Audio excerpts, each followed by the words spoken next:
There's been a brand new, huge horror game setting the internet on fire lately, and instead of being your typical super duper graphic scarefest, this is something that looks unlike any horror game I've ever played before. Seeing brand new games further explore older art styles is one of my favorite things, and in the world of horror games, there is still so much untapped creativity. Recently, we've seen Signalis pushing the horror pixel look in a brand new direction, but here we have something pursuing a very unexpected look. It's the sort of thing that works so freaking well that the very moment you see it, you're sort of shocked that it hasn't been done yet. Of course, I'm talking about Crow Country. This has been one of my most anticipated games for this entire year. The very moment they announced it and I first saw what this thing looked like, I immediately knew this was going to be something genuinely special. Coming right out of SFB Games, who you may know for Tangled Tower and Snipper Clips. I haven't played any games from these guys before, but when I saw that their new project was a survival horror game that very effectively leans into the unique and cutesy styles they've been so good at crafting, oh, I got pretty darn excited for it. I got this game the moment it became available, and dude, I was addicted to it. I was playing this thing until I saw the credits, and I loved almost every moment of it. And I did want to make like a big, cool video about this game, but the big project I'm working on for this month ended up becoming gargantuan and devoured all of my time this month. Oops. But I do want to still make a video about it because I got a lot of things to say about it, a lot of thoughts and feelings about it, so I figured why don't we do another one of these little ramble videos for it. The game begins with the protagonist, Mara Forrest, driving over to the abandoned theme park called Crow Country.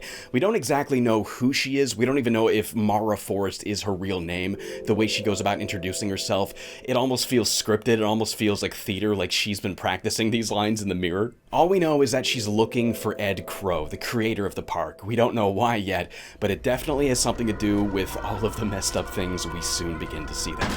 So why don't we start by talking about the most obvious cool thing about this game is the way it looks is so remarkably cool. So a lot of horror games have pursued more retro looking art styles, but this is the first time I've seen something go for that bubbly PS1 look that everybody remembers from Final Fantasy VII. It's that whole feeling of pre-rendered backgrounds, the way the light reflects off of objects feels pre-rendered, except this is all in real time. You can move the camera. I remember thinking it might have even been pre-rendered when I first saw gameplay of this, but when you're walking around and you can turn and control the viewpoint and you realize, okay, they just recreated this look in real time in 3D. It's like a new version of it that you can really explore and get a better look at things. The character model is really simple. It's a kind of pudgy, cute little look with the tube arms, very simple animations, very simple look. But then the way they crunch the pixels down, it makes it look really cool. Now, the crunchy pixels don't really look exactly like a PS1 game. It kind of does look like something emulating the art style. Usually when you get those hard edges, you get more solid colors with them. Here it looks a little jittery, a little blurred around the edges of the character. It feels more like a filter being placed on top rather than the characters actually being drawn into the pixels like the PS1 would, or I don't know, however that worked. So they don't like nail the look 100%, but they get pretty damn close with it, and they do end up creating something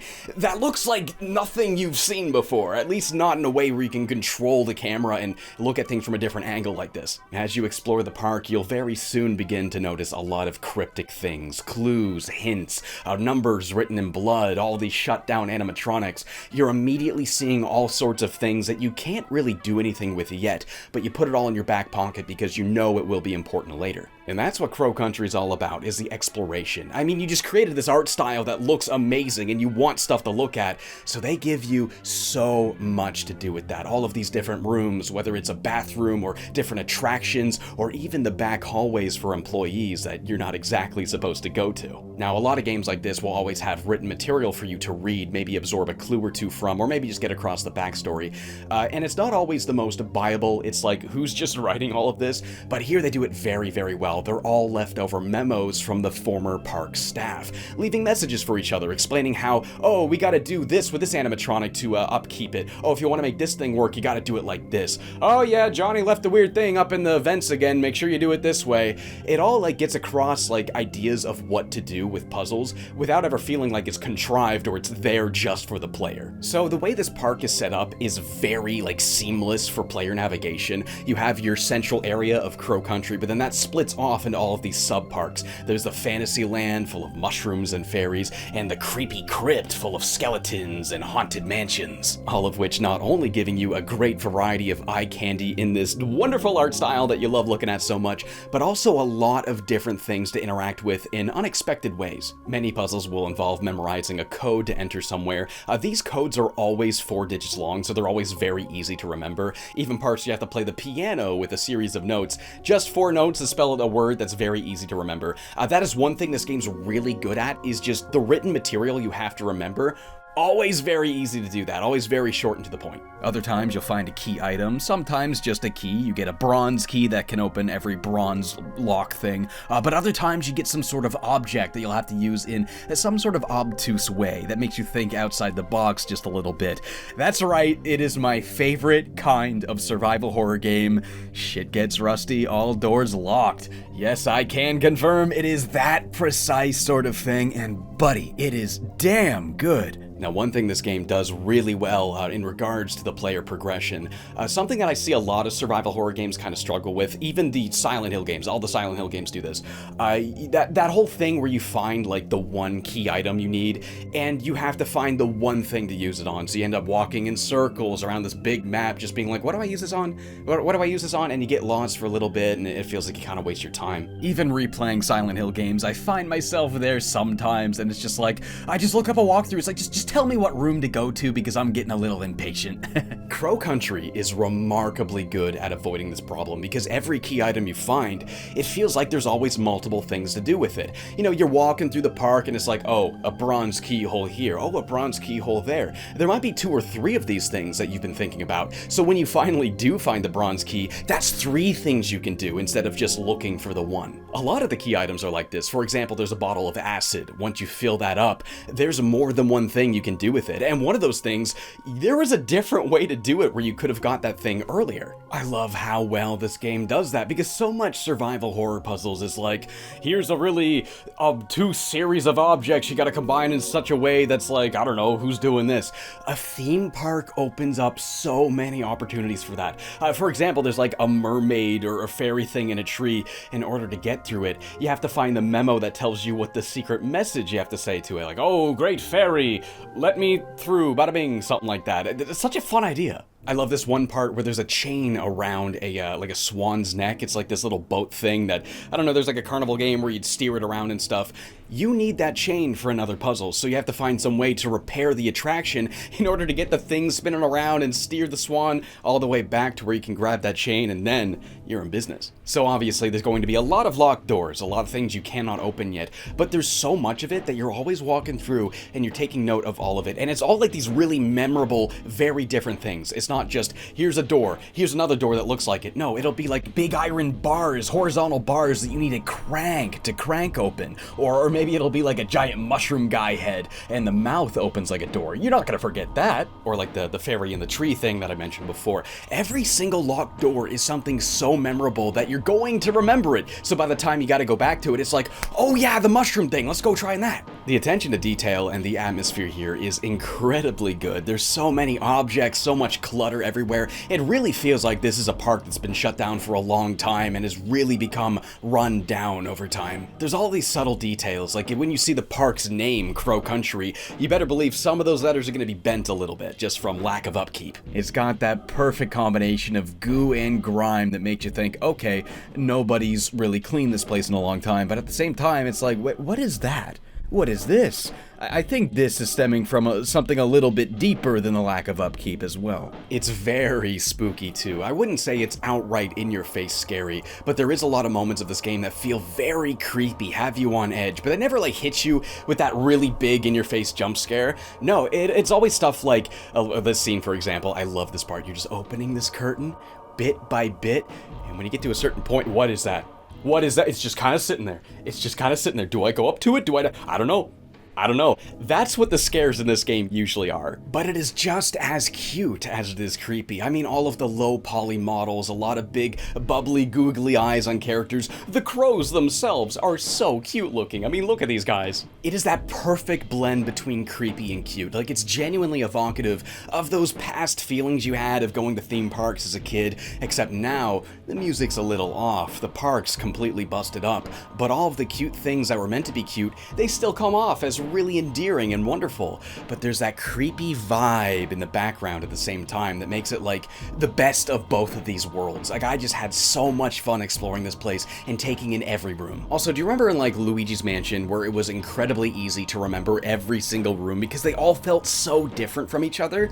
Another thing this game does incredibly well. Not only does every room feel distinct from each other, but they're all incredibly memorable in their own way. And again, you're gonna remember the room with the swans, you're gonna remember the bathroom, you're gonna remember the restaurant, you're going to remember the hallway, this hallway being different from that hallway because this one, it's all mermaid and under the sea themed. This one is a creepy crypt. This one's the main center hallway with all the crow theming. As you make progress, you'll also unlock a lot of maps. And I love how much sense this makes because like, if you had a job at Crow Country, you probably would only need to work at like one section of the park, so the map that employee had would be different than a map other employees have. So as you're finding these maps, you combine them into the one big map. And it's a very simple and to the point, easy to read map. They won't show you exactly where in the room you are, so you will have to kind of orient yourself, figure out which way's up, which way's north, which way's south. But they do such a good job of making it that simple, like just a bunch of boxes connected really seamlessly. It becomes this really easy map to backtrack through, again, especially with all the shortcuts you unlock. And I'm sure there's gonna have a lot of people calling this game a Metroidvania, but honestly, I think this game really is just doing what Resident Evil 1 did, where it's just one big map and you're backtracking through it every time you get a new key item. It's just that it's so much better at balancing the progression with the amount of things you have to do, so you're not really getting stuck or lost too much. The save rooms are also really interesting. Like, they never feel like away from the world of the game. It never feels like you walk into this area where it's like, this is the save room. It feels like every time you just walk into a room that would really exist in this park, and instead of the same exact object to interact with every time you save your game, it's always just a source of fire, just that bright orange glow. If you ever see anything like that, you know exactly, okay, that's a save thing, but it looks different than the last save thing. Some save rooms will even have optional puzzles to do that can help you a lot, and I thought that was a really cool detail. The train puzzle especially, I thought that was so freaking cool. The enemies are also very creepy. They let out these very strange alien-like wails, the way they move, very Silent Hill Twitch-like, and it's like, what are these things? You're seeing photographs of them from this photography guy who's trying to like get the scoop on what's going on here, and he just ends up getting injured right away. But the pictures you see him take, it's like, oh my god, what is that thing? And this is where you get into the game's combat, and oh buddy, is it just that survival horror as preserve your ammo, make every shot count, don't get too close to me weird thing type of combat that I freaking love in these games. Now, aiming your weapon in this game is actually very similar to aiming in Resident Evil 4, where you have the laser pointer, except instead of being over the shoulder, you have this top-down angle. But it does control pretty similarly, just from a different angle. So it's like you're pivoting on your character, moving it up, down, left, right, diagonal, and the cursor is almost like it's moving in a 2D plane. It just gets further or closer depending on what it's landing on. Now this is real cool because the angle that you're viewing the character from completely changes how this works, because in Resident Evil 4 you can kind of shoot as far as you want, but here you can only see so far. It's like this 45-degree angle, you can't look up. So you can pop off shots at a decent distance away, being safe. But what's interesting is that will do a lot less damage. So you really have to get up close in the I'm going to get hit zone if you want to make the most optimal shots with your gun, get the most damage out of those bullets. It's not just about landing the headshots, it's about getting close enough for those headshots to even matter to begin with. On top of shooting enemies, you can also use your bullets to break boxes. Now there is no melee in this game. I know that I'm gonna get some well actually guy in the comments. Yes, you can unlock a melee weapon if you do some secret thing for a second playthrough. But on your first playthrough, you're not gonna have a melee weapon. If you want to break a box that may or may not have supplies in it, you have to use a bullet. And that's really cool because now it's this risk versus reward, because not every box has something helpful in it. Some boxes are completely empty. So the fact that you have to spend a resource to open it, you roll a dice every time. It's like, okay, oh, I got 3 bullets left. Oh, there's 3 boxes. Do I spend these 3 bullets hoping to get 8 back from one of these? I don't know. I also like that there's glass jars that it's like the same thing except you do see what's on the inside, so there is a version of this that is guaranteed. But the fact that there's a lot that it feels like you're doing a little bit of risk, I do like that a lot. You start the game with just a pistol, but you will unlock some classic survival horror weapons. Of course, you got the shotgun. There's grenades too. Those can be really helpful sometimes. There's also a bunch of environmental stuff that can help you take on enemies, like these explosive barrels that you can shoot when guys get near, or these like electrical panels or something. You shoot that and it'll go and then knock out a bunch of guys. Now, while these things are incredibly helpful, you don't want to just shoot at them willy-nilly. You don't want to just use it every time an enemy shows up, because this game does that thing where between finding key items and using key items and basically doing major gameplay beats, they will spawn more enemies into the zones that you've already gone through. So it might be a bit of a waste to blow up that barrel when there's just one guy early on. Save it for later when there's more guys there. Again, all of these little opportunities to get more damage out of fewer bullets. Because that's what it's all about, baby. You know, saving your ammo as much as possible and making do with the little resources the game gives you. That's what survival horror is all about, after all. Though that does bring me to my one major criticism of this game. I think this thing is a little bit too lenient with giving you things, because for most of the game, I had way more ammo than I knew what to do with, and way more healing supplies than I knew what to do with. There's just way too many things to get stuff from, all the trash cans, all the vending machines, and I think the vending machines even get restocked sometimes, because I swear there is times where I recheck the vending machine I already got ammo from, and it just gave me more ammo later. Even during my first playthrough, I felt like I was being given way too many resources in order for that conversation between, you know, survival, trying to save them. It didn't really feel like it mattered that much. I was able just to really like plow through stuff at a point and just be really liberal with healing myself. Now, I don't expect everybody to have this problem, but as somebody that does play a lot of these games, it was disappointing to me that there wasn't a harder option. You know, like, I'm not trying to brag, but I have been playing these sorts of games for 15 years now. I've developed the usual go-to strategies and the physical dexterity that I need to have an easy time on the normal option. It's why I always hit hard mode from the very beginning with games like this now, because, you know, I know that is the option that's there for people like me. Because I want these games to remain challenging even though I've gotten good at them. I want them to feel like I'm surviving, you know? But when I first played this game, there was only the normal mode and an exploration mode that just gets rid of the combat entirely. And that's why I was very happy to see one of the first updates for this game. They added a hard mode. You can no longer use the trash cans, and you can no longer use the vending machines. And on top of that, enemies are also a lot more powerful and aggressive, making the conversation between trying to stay close but not close enough for them to hurt you, that gets way harder. And now I'm playing something that I find challenging in the way that I really seek from these types of games. Now, on the topic of difficulty, they do have this opposite thing. They have the exploration mode.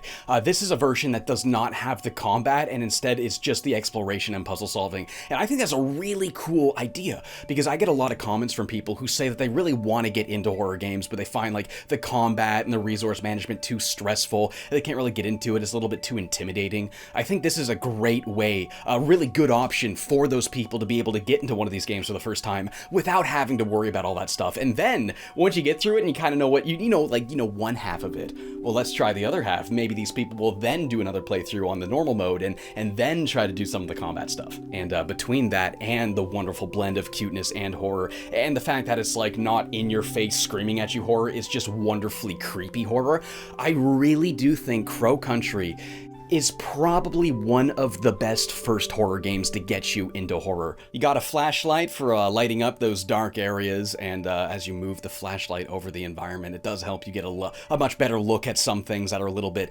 obscured in the dark, which I think is a really good mechanic, because again, if you make this really wonderful environment that you want to explore, you have to have some way that you don't just see everything the moment it's on screen. Now you can walk up to things, try and shine a light on things, and you might even notice a lot of supplies lying around that may not have been entirely obvious. You know, like Silent Hill 2, like every time there's ammo on screen, your attention's kind of just drawn to it because of the way the lighting is or the way the box is textured. Here they're really good at tucking things in a way that you might walk past an ammo box or a health kit like 5 times before you notice it in the environment. And when you play in hard mode, that becomes a lot more meaningful because you have to actively be paying attention, looking for all the little details, because you can't just rely on the vending machines anymore. There's a lot of really really goofy hidden things you can find in this game. For starters, there's a lot of secret ammo, secret items. Whenever you find it, it'll be like an item that's a little bit more tucked away or harder to find than usual. It'll be like secret unlocked. And you can even find a map that shows you where all the secrets are if you really want to hunt for all of them. Probably my favorite one is this running character called the Little Mushroom Boy. If you ever find him, he'll be like, "Hey, I'm the Little Mushroom Boy. I'm gonna grant you a wish. Do you want more ammo in your gun?" It's basically like a weapon upgrade, but they did it in like the absolute cutest way that they possibly could have. And there is this incredible sense of mystery that you will unravel as you explore the park. Like, why did this thing close down? You get bits and pieces of that, and it wasn't because of an accident or like a ride going wrong. It was like a lot of really deep behind the scenes reasons. You know, somebody got injured, but there's all this other stuff about like gold mining. Like, were they using this place to mine some sort of resource that they didn't understand? And that led to all of this weird stuff happening. The monsters you encounter, you read about them. They call them the guests. And the people who ran the park clearly knew about them. They didn't know what these things were, but like they knew where they were coming from. They clearly know something about this that you do not going into it. And even the mystery surrounding the main character too, Mara Forrest. Like, again, you don't really know if that's her real name, and everything she says, it's kind of vague. It really feels like she knows a lot more than she's willing to say. I won't spoil it, but the way that ties into the game, really cool. And it's not the most like mind-blowing, unexpected thing, but there are so many cool cryptic things to this plot that you will like unravel, like where they came from, Mara's connection to Crow Country, who the owner is and her relationship to him and everything. That is explored through these cryptic phone calls you'll get. Every now and then a payphone will be ringing. You pick it up, it's the owner of the park that you're looking for, and the exchanges between the two, it almost implies like they know each other in some form. Maybe not directly, but I don't know, they give you all of these little hints that you just want to keep playing to figure out what is going on. It is really, really well done. It is such a fun and engaging mystery that it really strung me along to the very end. And like the whole thing with the gold, the way that connects to like the monsters and everything. The reason for the mutant monsters is so freaking cool. It's not like Resident Evil zombies, it's not like a virus, it's not like a curse. It is such a new, fresh idea that I never really saw coming. And this recurring number you see, 2106, what is that? At first you're thinking it's a code, but there is no button panel that ever has a 0. You never get to use this as a code, and that is so seamlessly thrown in. Like, this is a game about finding codes and typing them in, and they're always all 4 digits. So it almost feels like a red herring, but when you find out what that number actually means, it's like, oh my god. It's so cool! And this theme of uncertainty throughout the story. I love this phrase that every time you save, maybe things will be alright, maybe they won't. You don't know. You don't know what's happening. You don't know how much you can save this. When somebody is injured and you know they're going to turn into one of those monsters, you, the player, have no idea what their fate will be, but Mara will talk in a way. She's egging on that she does know, but she won't tell. And the fact that she won't tell is really unsettling. It's like she knows what's going to happen to this guy, so she's not telling him. So what's going to happen to him? I don't know. Maybe it'll be okay. Maybe it won't. And of course that theme ties into the ending and the number and what Ed Crow has been trying to do and his weird obsession with this strange thing he found down below the park. It is all so wonderfully wonderfully wove together. It's such a good mystery. Now, you're not going to find some Galaxy Brain themes of like, you know, Silent Hill or Signalis where it's these really big psychological ideas. It's not really psychological horror. It's more like horror mystery. It feels a lot more like Resident Evil than it does a Silent Hill game. And I love that. Like, I really love stories that really get you to think about suffering and the big picture and the power and control where that stuff sort of comes from. Like, Signalis is one of the best games for that.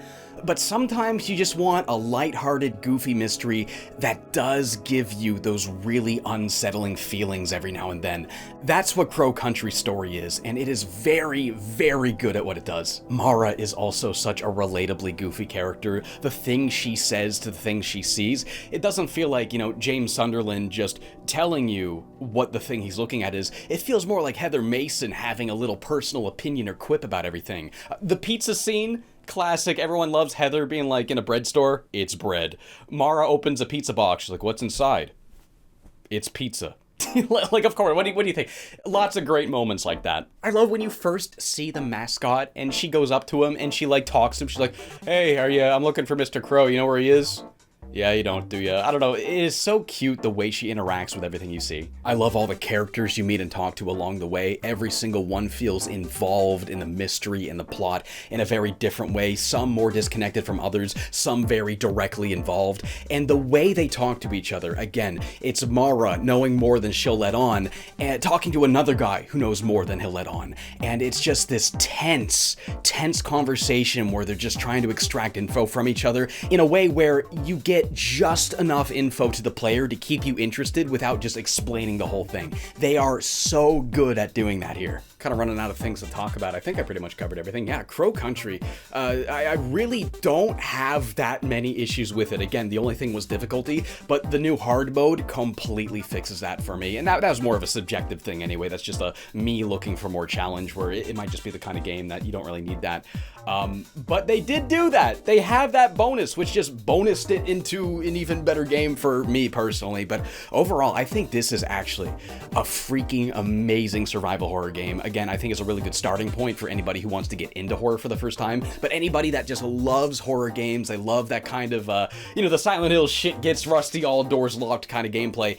It is just peak that. It's got to be one of my favorite looking games of all time, and again, that just adds to how interesting the world is to explore, how easy it is to remember the details. It's one of those games where everything comes together. It felt like they kept everything in mind, and every time they added something, they made sure it lined up with everything else. It is like a genuinely fantastic game, and I would recommend it to everybody. People big into horror, people little into horror, people want to get into horror, and even if you're not into horror at all, it is still such a wonderfully cute and endearing thing. Like, if you just like old art styles, again, with how easy it is to get into for non-horror fans, this is a game I would recommend to literally everybody. Everybody should play Crow Country. If you want to get it, it's available on PlayStation 5, Steam, and Xbox Series X. It's not on PS4, and it's not on Switch. They really ought to get that on more platforms, because as many people need to be able to play this thing as possible. SFB Games, please, for the love of God, save the Switch users, man, because right now, apparently they have to play My Horror Stories. I don't even know what this, why did this pop up? What is this? It's only $20 too. It was only 25 Canadian. As far as bang for your buck goes, you be eating good for the little tiny bits about $1 you pay for this game. It's a good deal. But yeah, Crow Country, phenomenal, amazing game. I really don't have that much bad to say about it. I think top to bottom, it is an incredibly smart and well put together thing where yeah, the only criticisms I have of it, they've already fixed. I think it's a game everybody should play, and I really do hope that the visuals of this game, with how popular it's become because of it, I hope it sets a precedent for how horror games can look, because, photorealism, foggy, dark hallway stuff, spooky ambient stuff that looks like real life, there is a lot you can do with that. But when you don't limit yourself to just that, you can do so much more, and it does benefit the gameplay in a story level and a gameplay level. And Crow Country has become one of the best examples of how that can happen. And you know what? We got Hollow Body coming out very soon. That's really pushing the PS2 horror look, and making that look really unique and wonderful too. So yeah, we're gonna be eating good for indie horror games this year. But yeah, I hope you guys check out Crow Country. It is one of my favorite games so far this year, and it'll probably be one of my favorite indie horror games for a very, very long time, probably forever. I'm not going to forget that creepy, spooky, cool, mystery-ass story, and I'm certainly not going to forget how cool this thing looks. So yeah, Crow Country, please check it out. Hello, welcome to the end of the video. Thank you for watching it. If you would like to support this show, go on patreon.com/NitroRad, and for $1 you can get my monthly podcast where I talk more about things with my voice. Words. Saying those, you can listen to them if you want. If you don't want, then don't. Get out of here. Pooping over the floor.